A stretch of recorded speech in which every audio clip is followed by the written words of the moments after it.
नमस्कार मैत्रिणींनो, कसे आहात तुम्ही सगळे?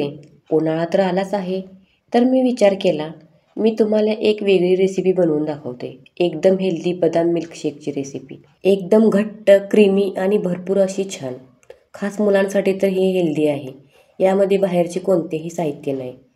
तर चला बनवाय घेऊया. छान बदाम मिल्कशेक बनवण्यासाठी एका भांड्यामध्ये मी घेतले आहे अर्धा लिटर दूध. दूध मी गरम होण्यासाठी ठेवले आहे. हे रेग्युलर दूध आहे, तसं तर हे मी घट्ट बनवणार आहे. नॉर्मल जी तुमच्या घरात असेल ना ते तुम्ही वापरू शकता. यामध्ये एक अशी उकळी आली की गॅसची फ्लेम बारीक करायची आणि 3 ते 4 मिनिटे हे आटवून घ्यायचे.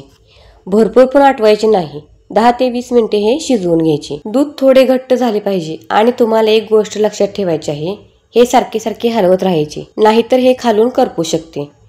जोपर्यंत हे गरम होते तोपर्यंत आपण गॅसची फ्लेम बारीक ठेवायची. याला सारखे सारखे मी चेक करणार आहे. दूध थोडे घट्ट व्हायला लागले आहे पहा इथे. कुठेही स्किप न करता व्हिडिओ पूर्ण पहा मैत्रिणींनो. बदाम मिल्कशेक मी घरच्या साहित्यात बनवला आहे, तेही मुलांना आवडतो म्हणून. आपण बाहेरचं कुठलंही प्रोडक्ट वापरलेलं नाही. यामध्ये मी भरपूर टिप्स सांगितलेले आहेत, त्या तुम्ही आवर्जून पहा. मला माहीत आहे आपला व्हिडिओ जरा मोठा झाला आहे, पण हरकत नाही. बदाम मिल्कशेक तरी आपल्याला पाहायला भेटणार आहे ना. तुम्ही कुठल्या पद्धतीने बनवता हेही मला कळवा कमेंट बॉक्समध्ये, व कुठून पाहता हेही मला सांगा. तर चला बाकीची तयारी करूया तोपर्यंत आपण. तर इथे मी घेतले आहेत बदाम मी घेतले आहेत 12 ते 15. याला मी रात्रभर भिजवून ठेवले होते. सकाळी याच्यावरची साल काढली आहे. साल काढलेले बदाम माझ्याकडे तयार आहेत. याने परफेक्ट क्रीमी आणि बदामचा फ्लेवर येणार आहे. हाच पॉइंट आहे शेकचा. आता याला आपण बारीक करायचे आहे. बारीक तर होणार नाही, त्यामुळे मी लहान मिक्सरचं भांडं घेतले आहे. त्याचबरोबर मी 2 चमचे यामध्ये दूध घातले आहे, जेणेकरून ते बारीक होईल. तर हे बघा बारीक केल्यावर कसं दिसते. जास्त बारीक पण नाही, जास्त मोठे पण नाही. हे बघा मी दाखवते, एकदम बारीक पण नाही, एकदम मोठे पण नाही. दोन्हीच्या मधलं परफेक्ट फ्लेवर येणार. त्याचबरोबर मी इथे एका बाउलमध्ये घेतले आहे दूध. हे दूध मी अगोदरच साईडला काढून ठेवले होते. यामध्ये मी घालते 2 चमचे कस्टर्ड पावडर. 2 चमचेच यूज करायचे, जास्त घालायचे नाही, नाहीतर कस्टर्ड होईल, मिल्कशेक होणार नाही. तर तुम्हाला दाखवते, हे वाला मी डबा वापरलेला आहे. बाजारात कोणतेही दुकानात मिळू शकते. नॉर्मली जे हे तेच कस्टर्ड आहे जे आपण फ्रूट कस्टर्डसाठी यूज करतो. याने आपला मिल्कशेक एकदम घट्ट, आणि मार्केटमध्ये पण हेच यूज केले जाते. याला आपण मिक्स करून घेऊया. व्यवस्थित मिक्स करून घ्यायचे हे चमच्याच्या साह्याने. तर हे बघा पातळ झालेले आहे, जसं आपल्याला पाहिजे तसं झालेलं आहे पहा इथे. याला आता आपण साईडला ठेवूया. आपलं बदामची पेस्ट पण रेडी आणि कस्टर्डचं दूध पण रेडी. चला मिल्कशेक बनवूया. तर मी या दुधाला सारखे सारखे हलवत होते, का तर हे खालून करपू नये म्हणून. तर हे बघा थोडे कमी झालेले आहे दूध, जास्त पण नाही दूध कमी झालेले. घट्ट करायचे.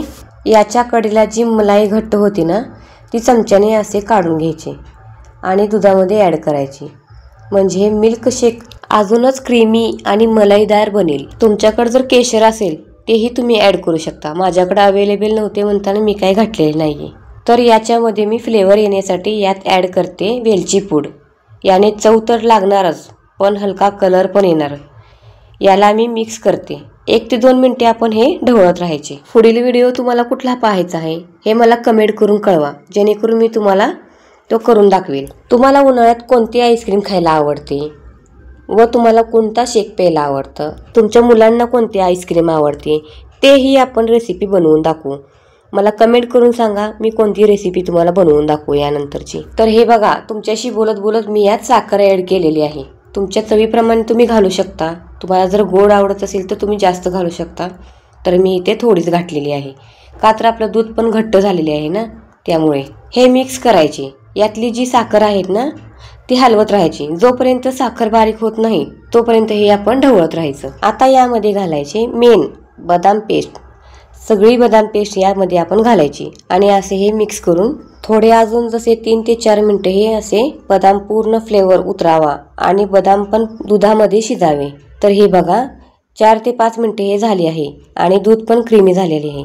यामध्ये बदाम घातले होते ना आणि हे थोडे आटले पण आहे. बदामची पेस्ट जी आहे ना ती चांगली शिजलेली आहे. आता यात घालूया कस्टर्ड पावडरचे मिश्रण.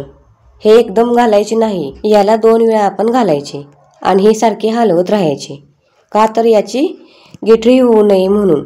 गॅस जरा बारीक करायचा आणि थोडे थोडे करून कस्टर्ड पावडर घालायचे. सारखे सारखे हलवत राहायचे आणि उकळी आणायची. जास्त पण नाही शिजवायचे, नाहीतर ह्याचे कस्टर्ड होईल. जर वाटले हे घट्ट व्हायला लागले आहे तर याला तुम्ही असे हलवत राहायचे, का तर यामध्ये जर गाठ असेल तर ती फुटेल. तर मी हे 2 ते 3 मिनिटं शिजवले आहे कस्टर्ड पावडर. हे बघा आपल्याला जसे पाहिजे होते ना तसे झालेले आहे आणि फ्रीजमध्ये ठेवल्यावर तर पण हे घट्ट होणार आहे. म्हणूनच यामध्ये आपण जास्त कस्टर्ड पावडर वापरायची नाही. बघा चांगलं घट्ट झालेलं आहे. हे बघा चमच्याला पण घट्टपणा आलेला आहे आणि जितकं ते कडेला असेल ते आपण चमच्याने असे काढून घ्यायचे, म्हणजे एकदम क्रीमी आणि टेस्टी होणार आहे. घट्टपणा आलेला आहे. बास, हे एवढे घट्ट बास आपल्याला. आता गॅस बंद करायचा, नाही तर जास्त घट्ट होईल. चॅनेलवर जर नवीन असाल तर बेल आयकॉनवर क्लिक करा, म्हणजे माझ्या व्हिडिओची नोटिफिकेशन तुम्हाला येतील. बरं तुम्ही कधी बनवताय मिल्कशेक मला कमेंट करून कळवा. मिल्कशेक बनवताना पाण्याचा वापर अजिबात करायचा नाही, ही आपल्यासाठी टिप्स आहे. आपण योग्य ते दूधच वापरायचं. पाणी जर वापरलं तर त्याची बेचव होईल. तुमच्या जर मुलांना हलवा आवडत असेल तर आपल्या चॅनेलवर हलव्यांचे प्रकार भरपूर आहेत, एकदा जाऊन चॅनेलवर पहा.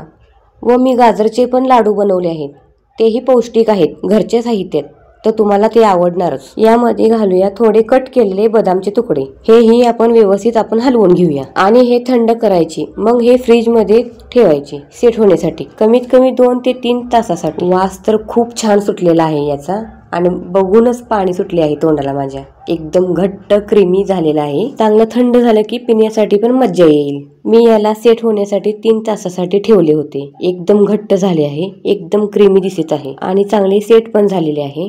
पहा किती घट्ट झालेली आहे, एकदम छानच झालेली आहे. जर एवढी घट्ट नको असेल तर त्यात तुम्ही दूध पण ऍड करू शकताय. आता याला घेऊया ग्लास. या ग्लासमध्ये सर्व करून घेऊया. एकदम क्रीमी मिल्कशेक, आपण गाड्यावर जसा मिल्कशेक पितो तसा झालेला आहे. आता थोडे डेकोरेट करून घेऊया. यामध्ये मी बदामचे काप घातले आहे, तुम्ही काजूचे पण काप घालू शकता यात. गरमीत थंड थंड सर्व करा. जर तुम्ही बदाम शेक पिताना थंड थंड बदामाचा फ्लेवर येणार. जर तुम्हाला ही रेसिपी आवडली असेल तर व्हिडिओला लाईक करा आणि शेअर करा मैत्रिणींशी तुमच्या, आणि सबस्क्राईब करायला विसरू नका. आणि एकदा ट्राय करून पहा. तर चला बाय, भेटूया आपण पुढील व्हिडिओमध्ये.